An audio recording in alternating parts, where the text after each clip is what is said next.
So about 6 months ago, a friend asked me if I might be willing to read some mail for an older couple that were having trouble seeing and doing things. Now I'm older too, but I'm talking that they were close to 90, in their 80s, way up in their 80s. And I said, sure. She knew I had done that before. And reading someone's mail is a sensitive thing. They get their bank statements and their mortgage statements and everything else. And so I decide I'm going to go meet them and we're going to talk and we'll see how this works. So I go and pay a visit and I instantly love them. I think they're really great. And I can see a future with us just having a good time, just getting mail done. So we make arrangements for me to go back on the next Monday. I go the next Monday, and here's Otto, the man of the couple, at the door. And he opens the door, and he's looking really hangdog. And I'm like, what's going on, Otto? And he said, well, last night, Sally had a heart attack, and she died. And I'm standing there trying to figure out what that means to me and him and what we're going to do. And he says, but I'll tell you what, I need you now more than I ever did. So I hope you'll stay and we'll do this. So we do. So time goes by. He's sad, but he's handling it. He's doing okay. He's making it through his grief.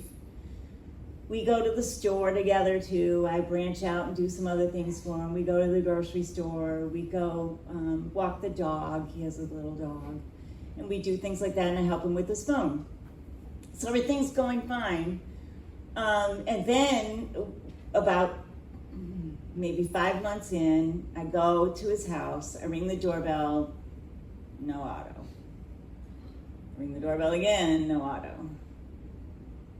Ring it again and there's no Otto. And I'm like, oh my goodness. I'm pretty shocked and scared because of the way things started, and he's older and I don't know what to do.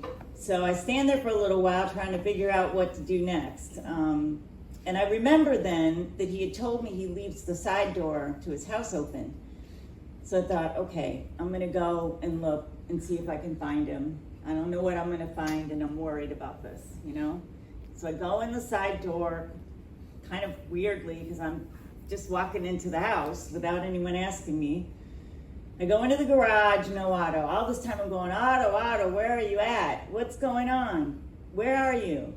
I go into the garage, no Otto. I go into the next room, which is the living room, no Otto. The TV's on, blaring loud. I'm like, what?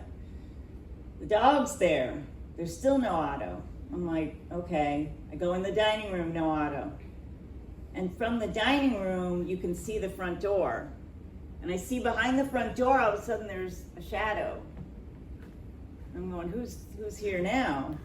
I go, I open the door, and there's Otto. And we both go, ah! What are you doing? I'm like, because I'm in this man's house, opening the door for him, and he's standing where I'm supposed to be, right? And I said, why? I didn't know where you were. I was scared. He goes, you were scared. I said, yeah. Well, it turns out he had just been outside doing something with the yard. And I'm like, okay. But I'm thinking this whole time he's going to be mad at me because I kind of broke into his house. You know, like that was a little bit of an invasion of privacy, but I was scared.